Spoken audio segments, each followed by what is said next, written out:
Bueno, ya los chicos han salido para su clase de verano y vamos a abrir la palabra de Dios y a escuchar lo que el Señor quiere decirnos, lo que el Señor me dijo a mí primero y espero que sea de bendición también, de ayuda para todos vosotros.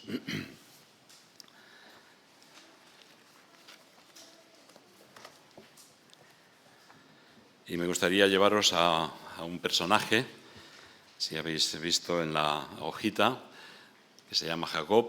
Lo conocemos, muchos lo aprendimos en la escuela dominical, conocimos su vida, su situación, y me gustaría en esta mañana centrarme en un momento concreto de su vida, pero necesariamente por aquellos que quizás no tengáis muy fresca la memoria quién era, pues vamos a hacer un pequeño repaso también. Las noticias falsas, ¿qué son eso? Vosotros seguramente habéis escuchado y leído, incluso visto, algunas de las imágenes que ahora vais a ver en la proyección. ¿Qué son eso de las noticias falsas? En inglés, las fake news, que son noticias inventadas, son noticias que no existen en realidad. Son unas imágenes que se crean con un contenido normalmente pseudo periodístico, es decir, con una falsedad. No son reales, sino que son falsos. Y muchas veces normalmente son compartidos, difundidos a través de los portales de noticias, de la prensa, de la radio, incluso de la televisión o de las redes sociales especialmente. Su contenido es la desinformación. Se diseñan y se emiten específicamente con la intención deliberada de engañar, de inducir al error, de manipular decisiones personales, de desprestigiar también o de enaltecer a una institución o a una persona. Detrás de ello hay un interés, evidentemente, a veces comercial, muchas veces también político, y a veces el deseo de poder manipular la opinión de las personas. ¿Lo estáis viendo vosotros? Yo no. Ah, bien. Bueno, habéis visto entonces, es que no lo veo por aquí, entonces no sé qué estáis viendo. Habéis visto, sí, con ese abrigo moderno de última moda, todo eso no existe y no ha existido. Él nunca se vistió así, sino que alguien lo hizo con algún propósito. O hemos visto imágenes de algunos políticos, como Macron, presidente de Francia, o como Donald Trump, en un momento en el que teóricamente era detenido. Eso nunca sucedió, eso nunca ha ocurrido. Pero la inteligencia artificial ha generado y genera estas imágenes casi reales que nos ayudan o que nos hacen pensar que eso ha ocurrido de verdad. Son tan reales, tienen tanto detalle que podríamos pensar que son verdad, pero no lo son. Han sido creadas a través de la inteligencia artificial. Muchas cosas, un porcentaje muy alto de las cosas que hoy en día vemos, leemos, etcétera, están generadas con este elemento tan conocido ahora que es la inteligencia artificial. Bueno, noticias falsas, la falsedad. Dicen los estudios sociales que comenzamos a mentir a partir de los 6 años y que ya no dejamos de hacerlo durante toda nuestra vida. Algunos incluso antes, seguro que algunos comienzan antes de los 6 años. Pero es algo que aprendemos de forma natural, que hacemos y que, dicen los estudios, hacemos durante toda nuestra vida. No dejamos de hacer. Jesús habló mucho de la mentira y del engaño. Y dijo en el libro, en la carta o el Evangelio de Juan, capítulo 8, dijo así a un grupo de judíos: vosotros sois de vuestro padre el diablo, cuyos deseos queréis cumplir. Desde el principio este ha sido un asesino y no se mantiene en la verdad porque no hay verdad en él. Cuando miente, expresa su propia naturaleza porque es un mentiroso. El Señor Jesús les enseñaba, les recordaba a los judíos que el padre de toda mentira es Satanás. Cuando empecé a ilustrar o a pensar en este mensaje, pensé titularlo así: Jacob, el padre de la mentira, pero no podemos atribuirle a Jacob este título. Este título ostenta Satanás, el diablo. Jesús lo explicó y lo enseñó. El padre de la auténtica mentira, el auténtico padre de la mentira es Satanás. Satanás le dijo a la primera mujer, a Eva, en el jardín del Edén, la engañó, la tentó y le dijo medias verdades, mentiras en definitiva, que luego afectaron a Adán, afectaron y nos han afectado a cada uno de nosotros. El engaño, la mentira, ha estado desde el principio de la historia. Es el arma principal de Satanás contra todos los hijos de Dios, contra la Iglesia. Utiliza la táctica del engaño para separar a las personas de él mismo, de nuestro Padre. Algunas de sus mentiras más comunes, quizás podemos escuchar o recordar, pueden ser: Dios no existe, una gran mentira. O a Dios tú no le importas, no le importas a Dios, otra gran mentira. No se puede confiar en la Biblia, cuando ha demostrado, cumplido con todas aquellas profecías y aquellas realidades que están ahí marcadas en la historia, no solo en la Biblia, sino en otros libros de historia. O tus buenas obras, tu buen carácter, tu forma de ser, te va a salvar, te va a llevar al cielo. El apóstol Pablo nos dice que Satanás se disfraza de ángel de luz, de modo que lo que dice y lo que hace suene bien, parezca bonito, agradable, interesante, razonable incluso. Sin embargo, no es sino una falsa apariencia, una mentira. Jacob vivió una vida de mentiras y de engaños. Y hoy vamos a hablar de esa lucha que Jacob tuvo en ese pasaje, en ese texto de Génesis capítulo 32. Luego lo vamos a leer, pero me gustaría hacer un pequeño repaso a esa vida de Jacob y cómo la mentira y el engaño forman parte de su ADN, forman parte de su vida, de lo que él vivió. En primer lugar, Jacob fue un hombre obsesionado por obtener la bendición de Dios. La de su padre, la del ángel, él estaba dispuesto a todo para conseguir la bendición de Dios. Por eso su nombre, su identidad estaba asociada a la idea del impostor, del engañador. Ya desde su nacimiento nos explica el texto en el capítulo 25 de Génesis, a partir del verso 19, cómo fue ese nacimiento. Nos explica que con su mano, cuando eran gemelos, Esaú y Jacob, cuando estaban en el vientre de su madre, con su mano agarró el talón de Esaú, el hijo que nació primero. Y le pusieron por nombre así: Jacob, el suplantador. Ya desde el mismo vientre de la madre tenía una idea marcada: era el suplantador, el engañador. Jacob nació con este estigma, con esta forma de ser, y un detalle importante era ese momento de su nacimiento. Jacob también se aprovechó del hambre y el cansancio de su hermano Esaú para intercambiar su derecho a la primogenitura. Cuando ya eran mayores, quiso ofrecerle, a través de un plato, de un potaje de lentejas seguramente, Jacob, plenamente consciente de lo que, aunque no le correspondía, él quería la bendición de ser el primogénito. Y quiso intercambiar, no quiso, sino consiguió intercambiar con su hermano Esaú, aprovechándose de un momento de necesidad de su hermano Esaú. Él era un hombre cazador, Esaú era un hombre que vivía en el campo, cazaba para sus padres, para la familia.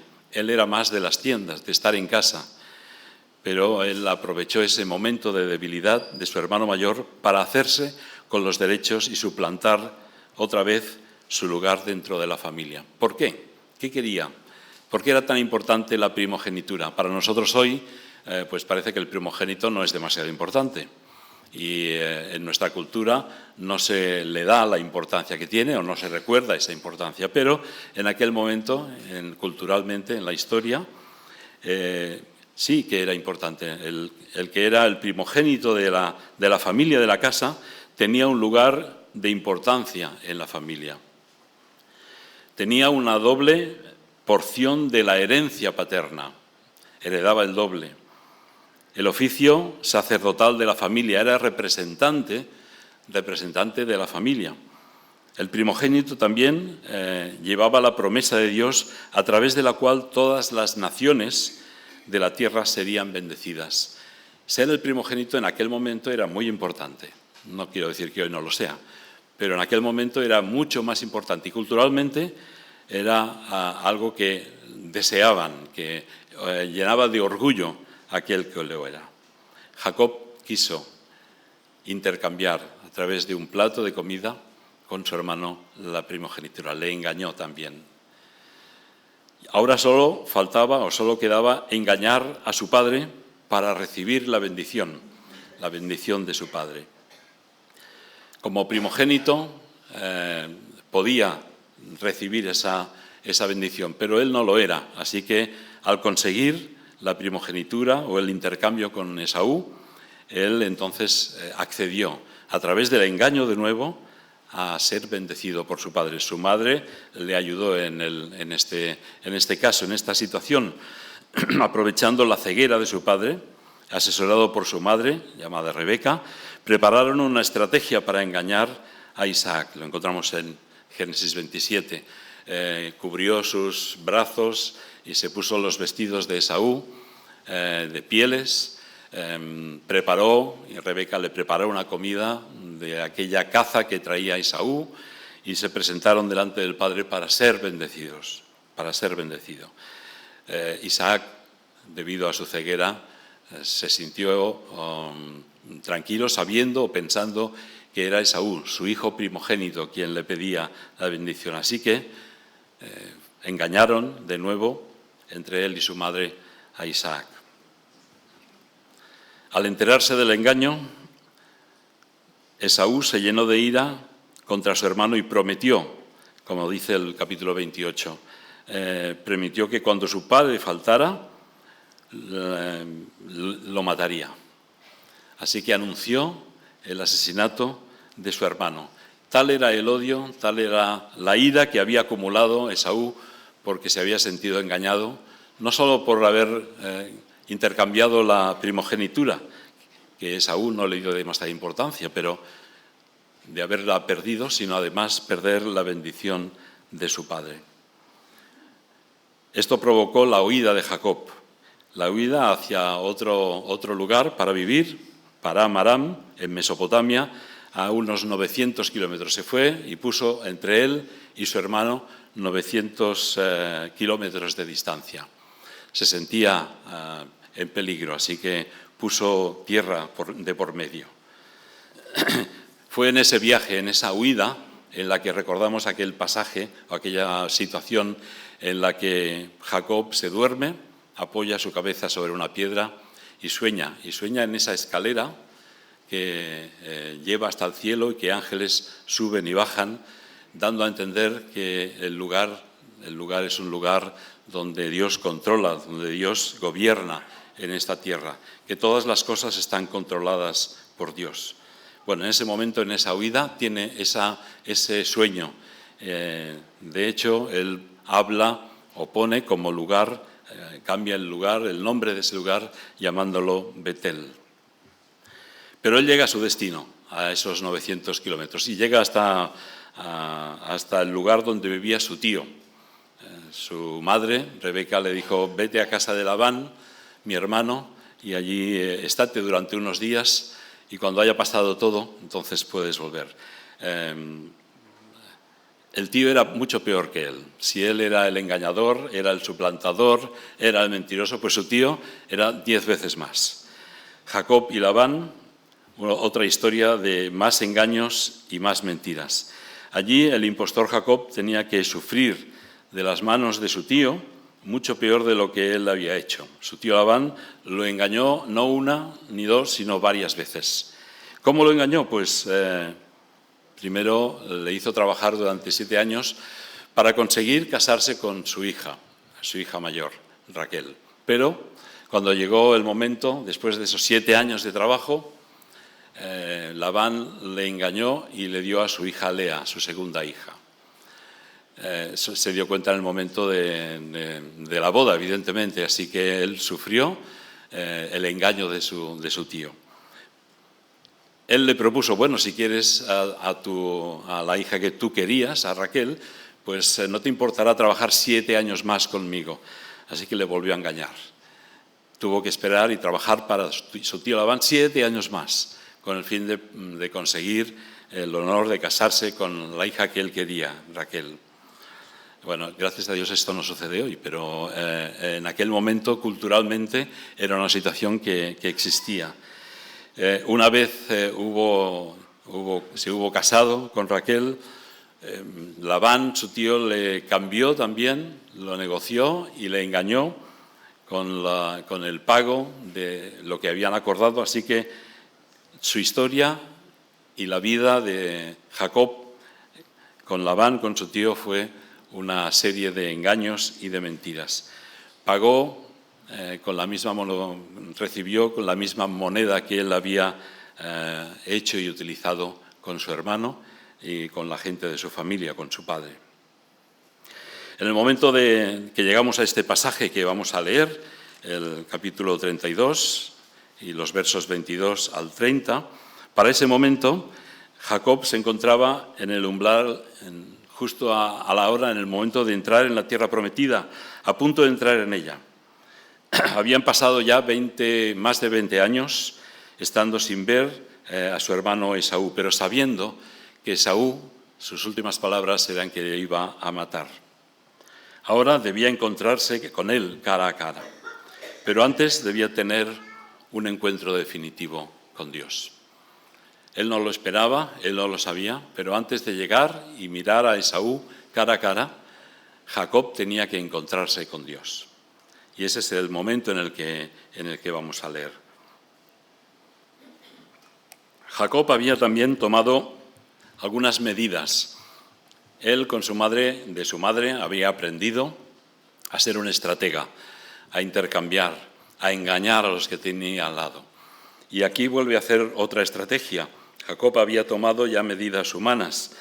Voy a dividir en 2 campamentos todo lo que él había ganado, los ganados, las vacas, ovejas, los camellos, los siervos que él tenía.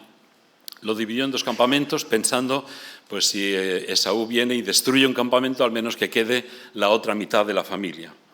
También empezó a pensar, bueno, para poder seducirle y poder ablandar su corazón, voy a enviarle algunos regalos por delante. Así que envió a sus siervos con ganado, con riquezas, para ablandar el corazón de Esaú antes de encontrarse con él.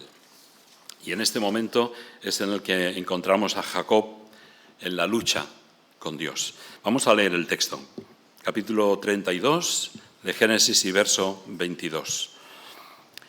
Se levantó aquella noche y tomó a sus 2 mujeres, a sus 2 siervas y a 11 de sus hijos, y pasó el vado de Jaboc. Los tomó pues e hizo pasar el arroyo a ellos y a todo lo que tenía.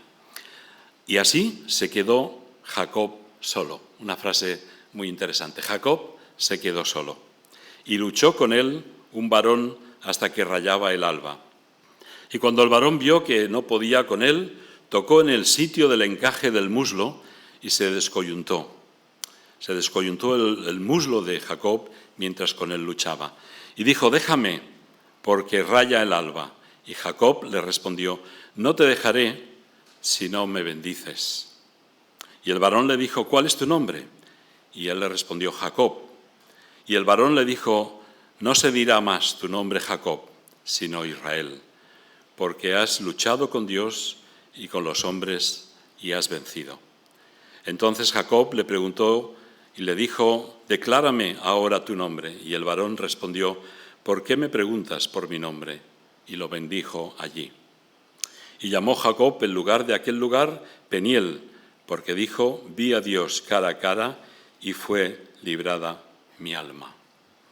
Un pasaje muy interesante que nos hace pensar, imaginar en un momento crucial en su vida, en su historia. Hay un trato de parte de Dios hacia nosotros de una forma personal en nuestra vida. Únicamente cuando le buscamos de una forma personal, como Jacob en aquel momento, se encontró solo. Siempre estaba acompañado con su familia, siempre estaba con sus siervos, con las tareas de la casa, pero en aquel momento, después de haber preparado la estrategia para encontrarse con Esaú, dice el texto que Jacob se encontró solo. Y eso me hace pensar, me ayuda a pensar en los momentos de nuestra vida en los que estamos solos delante de Dios. Todos tenemos algún momento. A veces intentamos no tenerlo, intentamos huir de esos momentos. Muchas veces, demasiadas veces, procuramos estar entretenidos con 1000 tareas, con 1000 cosas en casa. ¿Cuánto tiempo paso a solas con el Señor? ¿Cuántas veces me encuentro solo o sola delante del Señor? Este tiempo no se encuentra simplemente, no surge por generación espontánea, sino que es un tiempo que debemos de programar, de pensar, de planear. Si tu disposición es que algún momento del día poder dedicarlo a estar a solas con el Señor, seguramente te darás cuenta de las múltiples cosas que pasan por tu mente, de las múltiples cosas que ocurren a tu alrededor para distraerte y evitar que estés solo, sola con Dios. ¿Cuántos hábitos cotidianos pueden entorpecer esa relación con el Señor? Cómo la hiperconectividad que hay en nuestra casa, con el móvil, con las tablets, con el televisor, con la radio, con las noticias, con todo lo que ocurre, pueden arruinar también ese momento de soledad con el Señor. No podemos sumergirnos en esa relación con Dios si estamos distraídos en otras cosas. Jacob tuvo que quedarse solo, apartar a su familia para poder encontrarse con Dios. Es algo que necesitamos cada uno de nosotros y que nos cuesta. Yo reconozco que es una cuestión con la que debo de luchar para encontrarme solamente con Dios, con su palabra, con la oración, buscar su voluntad, buscar su gloria, honrarle, explicarle aquello que siento por él y escuchar la palabra de Dios también, leerla para saber lo que él piensa y quiere hacer con mi vida. Más allá de que si Jacob entendía la importancia de ese momento o no, Esaú, antes de ver el rostro de su hermano Esaú, debía encontrarse con el rostro del Señor en ese momento de soledad. Es entonces cuando Jacob lucha con el ángel del Señor. Y hemos visto la descripción bastante rápida y concreta de cómo sale a su presencia un varón y lucha con él. No le dejó, dice el texto, hasta que el ángel lo bendijo. Ese fue el punto de inflexión en su vida. ¿Quién soy yo? Jacob vivió toda su vida como un engañador, como un suplantador. Su futuro y su pasado estuvo construido sobre la mentira, hasta que tuvo una lucha con Dios. Comentando este pasaje, si vamos al profeta Oseas, dice de Jacob: venció al ángel y prevaleció, lloró y le rogó. Oseas 12:4. La batalla que se dio aquí es de una intensa oración, con ruegos y con lágrimas también. Dice Oseas, en aquel momento en la vida de Jacob fue un momento crucial, interesante, trascendente para él, para su futuro, para su vida. Reconocer que su vida estaba basada en la mentira antes de llegar o de recibir el perdón de su hermano. Reconocer quién era le llevó a enfrentarse a sí mismo y a su pasado. La vida que había vivido no era real, sino el producto de su mentira, de su engaño. Todo lo que había conseguido, todo lo que tenía, era fruto de las mentiras y del engaño en su vida. Jacob recibe en este momento una nueva identidad de parte de Dios. del suplantador que era, del impostor, al que luchó con Dios y venció. El ángel le da un nuevo nombre. Ya no te llamarás Jacob, el mentiroso, el suplantador. Te llamarás Israel, el que lucha con Dios y vence. Luego de esta victoria, Jacob recibió ese nuevo nombre. En la Biblia no es nada superficial el tema de los nombres. A veces ponemos nombres divertidos, interesantes, modernos, actuales a nuestros hijos e hijas, pero el nombre para aquella cultura, la cultura hebrea, no era algo superficial, era algo muy importante. No era un simple apodo, sino que equivalía a casi una vida. ¿Qué deseaban los padres al poner ese nombre? Que fuera esa persona, ese niño, esa niña, fuera y reflejara un carácter. Y todos los nombres hebreos tienen un sentido y un significado. Era como un nuevo nacimiento, donde la antigua vida, como Jacob, ya era historia. Su forma de ser, sus preferencias, sus prioridades, todo lo que él era hasta aquel momento fue renovado en aquel encuentro con Dios. Al encontrarse con Dios, ya nunca más volvió a ser el mismo. Ahora, la lucha de Jacob no era por cosas concretas, sino por una bendición especial que él había recibido de su padre. No te dejaré, dice en el texto, no te dejaré si no me bendices. El varón quería acabar la batalla, aquella guerra, pero él le dijo, no te dejaré, no te abandonaré si no me bendices antes. Y el Señor respondió bendiciéndolo. El Señor premia siempre este tipo de fe, el que insiste, el que está ahí, el que persevera por conseguir la bendición del Señor. A todo esto, ¿cuál era la bendición que él quería? Encontramos en Génesis 22 cuál era la bendición que Dios había dado a Abraham, a Isaac, y que ahora iba a caer sobre la vida de Jacob. Le dijo, en tu simiente, en tu descendencia, serán benditas todas las naciones de la tierra. Génesis 22, 18. En su descendencia, en la nación que iba a surgir de él, bendeciría a todas las naciones de la tierra. Esto implicaba que el Salvador del mundo, Jesús, aquel que aplastaría la cabeza de la serpiente, como fue profetizado en Génesis, sería un descendiente de Jacob, el heredero del pacto. Jacob no salió igual que entró en aquella batalla. Terminó lesionado, con su tendón roto.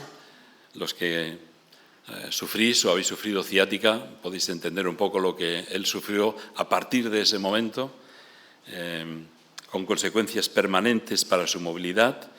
Con ello notamos que el Señor muchas veces también nos quebranta, nos hace arrodillarnos para enseñarnos una lección, a medida que trata con nosotros debido a nuestro pecado, a nuestra maldad. Resultamos heridos en nuestro camino para alcanzar y para disfrutar de las bendiciones del Señor.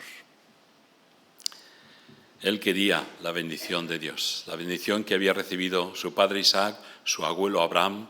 Él la quería por sobre todo y insistió, luchó con Dios para recibirla.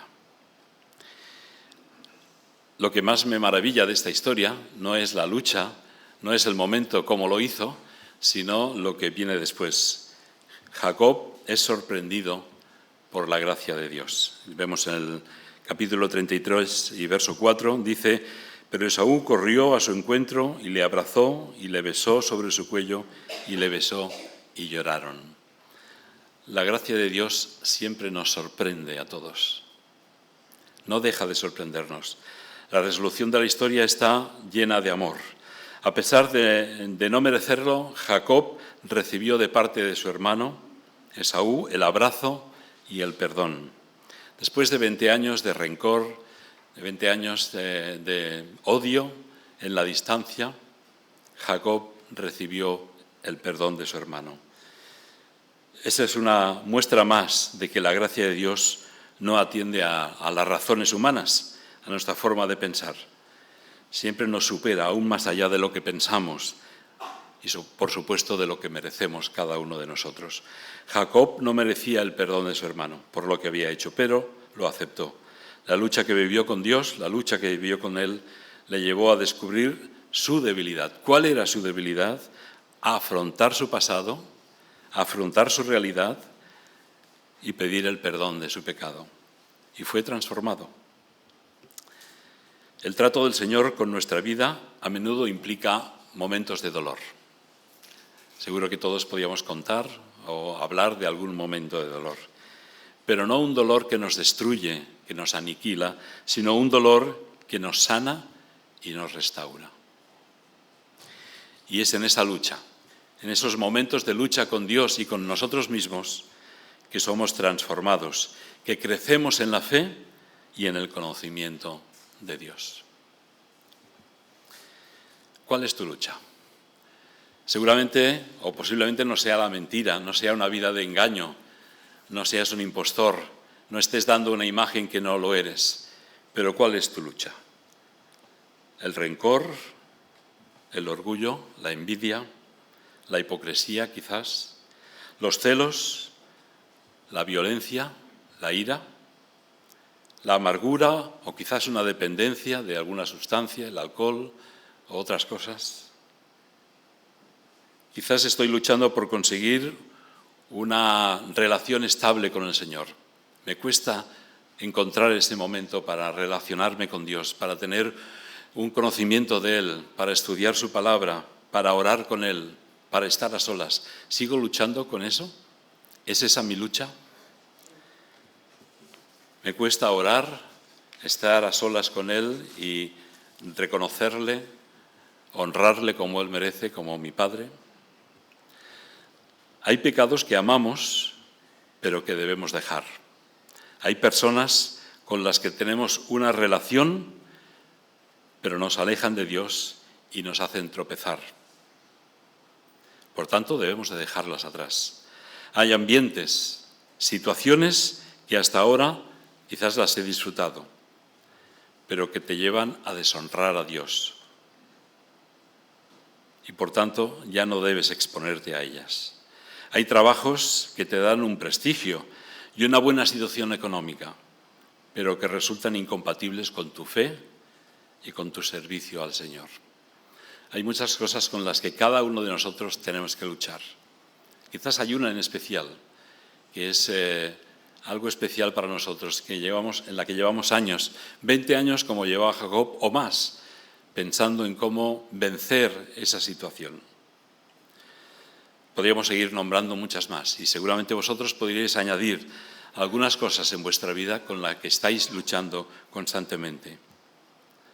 No es una vida basada en la mentira o el engaño como Jacob, pero quizás nos lleva igualmente al remordimiento o al sentimiento de culpabilidad en nuestra vida.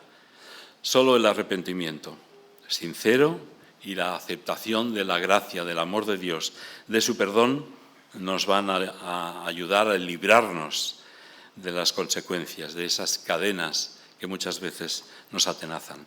Solo si tenemos el valor de enfrentar como Jacob hizo, de luchar con Dios, de sincerarnos con Él, si tenemos esa capacidad o esa decisión, vamos a recibir una nueva identidad. Todos y cada uno de nosotros vencimos en una batalla. Digo todos o casi todos los que estamos aquí. El día en que conocimos al Señor como nuestro Salvador y como nuestro Señor. Quizás hay personas aquí que no han enfrentado ese momento en sus vidas, que todavía no han caído de rodillas delante del Señor para pedirle el perdón de sus pecados, para iniciar un nuevo camino con Él, para dejar una vida de engaños y de lucha contra Dios, para eliminarlo de su vida, para aceptarlo como Señor y Salvador. Él es el que nos da la victoria, Él es el que nos perdona, Él es el que nos transforma, el que perdona nuestro pecado y nos da la oportunidad de una vida eterna. Solo si tenemos el valor de enfrentar nuestra identidad, nuestra debilidad, de reconocer nuestro pecado, Jesucristo, ese ángel, ese varón del Señor que se reveló en la lucha con Jacob, cambiará nuestra identidad y nos dará un nuevo nombre, el nombre de Hijo e Hija de Dios, una nueva identidad, vivir para su gloria, servirle. La gracia de Dios siempre nos sorprende, mucho más allá de lo que nosotros podemos llegar a esperar. Jesús también sufrió, también tuvo que luchar en ese momento cuando se acercaba a la cruz. Su oración previa, cuando le rogó al Padre diciendo: la hora ha llegado el momento, glorifica a tu Hijo. Enfrentó aquella cruz por amor a cada uno de nosotros. Y esa victoria de Jesús es la que nos da el poder a nosotros para luchar con Dios y para vencer cualquier situación en nuestra vida.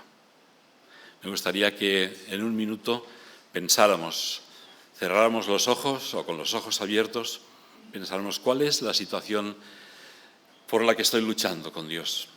¿Cuál es ese momento en mi vida, esa actitud de mi vida que me está retrasando de recibir el perdón y la bendición del Señor? Y luego voy a acabar con una oración.